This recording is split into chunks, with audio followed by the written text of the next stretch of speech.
Weikfield food private limited के chief operating officer Rahul Khandelwal GIS में शामिल हुए। इस दौरान उन्होंने हमारी संवाददाता से खास बातचीत की और कहा कि एमपी में फूड प्रोसेसिंग और एग्री बिजनेस के क्षेत्र में बड़ी संभावनाएं हैं, जिनका वे भरपूर लाभ उठाना चाहते हैं। तो जीआई समिट का लास्ट डे लगातार इन्वेस्टर्स के साथ एशियन न्यूज बात कर रहा है। अब हमारे साथ राहुल जी मौजूद हैं। ये बताएंगे कि कौन से एरिया में ये इंटरेस्टेड थे और क्या क्या इन्होंने अच्छा या महत्वपूर्ण देखा है इस समिट में।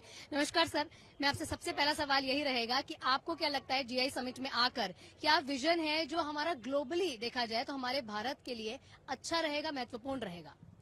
हेलो, मैं राहुल खंडेलवाल हूँ। मैं विकफील्ड फूड्स प्राइवेट लिमिटेड को रिप्रेजेंट कर रहा हूँ। आज हमारा सेशन था सीड टू शेल्फ एंड इसके ऊपर हमने काफी अपॉर्चुनिटीज के बारे में डिस्कस किया ऑन फूड प्रोसेसिंग। हमारे कृषि मंत्री मिस्टर शिवराज जी भी आए थे एंड बहुत अच्छा कॉन्वर्सेशन हुआ था। एंड जैसा आप बोल रहे हो अपॉर्चुनिटीज क्या है, आज मैंने कॉन्वर्सेशन में बात करी डुरुम वीट के ऊपर। डुरुम वीट एक तरह का वीट है, जैसे शरबती वीट आता है वैसे एक डुरुम वीट होता है, जैसे यहाँ पे मालवराज, तेजस और पोषण के नाम से भी जाना जाता है। एंड उससे सेमोलिना, केसरी भात, दलिया ऐसी खूब चीजें बनती है। वैसे एक तरह से वो बाई प्रोडक्ट होता है यहाँ के लिए, बट आज साउथ में उसे केसरी भात में यूज किया जाता है। एट विकफील्ड हमारा बहुत बड़ा कंज्यूमर का जो बिजनेस है वो पास्ता और मैक्रोनी से आता है एंड वो डुरुम वीट से ही बनता है। इसकी हेल्थ क्वालिटीज बहुत अच्छी है, बीटा कैरोटीन होता है, प्रोटीन होता है, बहुत चीजें होती है। एंड वो हमने बात करी कि कैसे ये एक 20 से 30 हजार करोड़ की कैटेगरी के अंदर है और कितनी बड़ी अपॉर्चुनिटी है।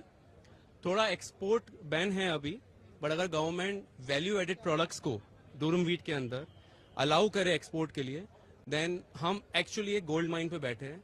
आज टर्की हमसे 10 टाइम्स ज्यादा एक्सपोर्ट करता है डुरुम वीट। वो सीड किसी और कंट्री से लेता है और वैल्यू एड करके अफ्रीका काफी जगह बेचता है हमसे 25-30% प्रीमियम पे।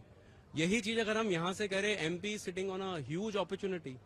यहाँ इसकी यील्ड बहुत अच्छी होती है, यहाँ फार्मर्स ये बनाते हैं, लोकल प्रोडक्ट है, क्लाइमेटिक कंडीशंस बहुत फेवरेबल है and hence it's a very big opportunity. ठीक है, अपॉर्चुनिटीज तो बहुत अच्छी है, लेकिन आपने इन्वेस्टमेंट के लिए देखा है, सोचा है मध्य प्रदेश में इन्वेस्ट करने के लिए?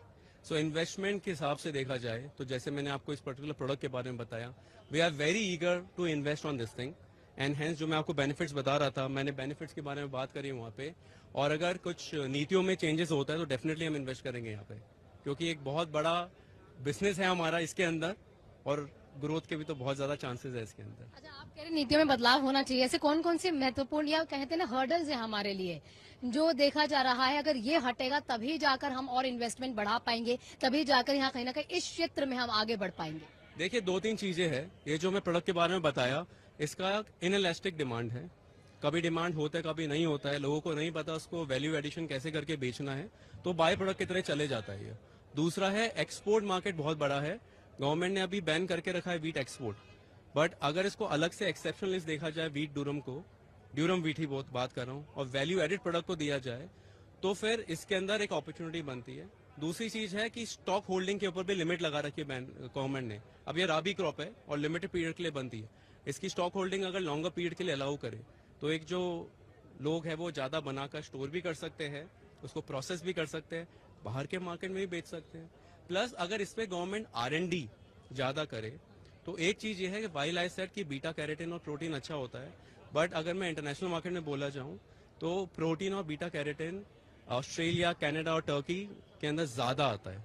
तो गवर्नमेंट अगर इसे, और ये बायो फोर्टिफाई हो सकता है हमारा ये सीड, इस पे अगर थोड़ा सा गवर्नमेंट R&D करे तो ये बहुत हाई यील्ड वाली सीड बन जाती है, जिसका ग्लोबल मार्केट बहुत बड़ा है। इंडिया तो बढ़ ही रहा है पर ग्लोबल बहुत बड़ा है। तो ये सब चेंजेस अगर होते हैं तो it will be very favourable.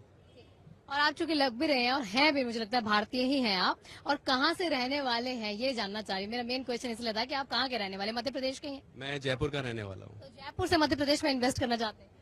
Company हमारी पुणे के अंदर है, हमारी फैक्ट्री पुणे में भी है, हिमाचल में भी है, एंड ऑफ कोर्स इंडिया है, भारत है, हर जगह इन्वेस्ट करेंगे। उसमें क्या है, जब तक पॉलिसीज बढ़िया है and is favourable for us and also for the consumer, हम डेफिनेटली इन्वेस्ट करेंगे।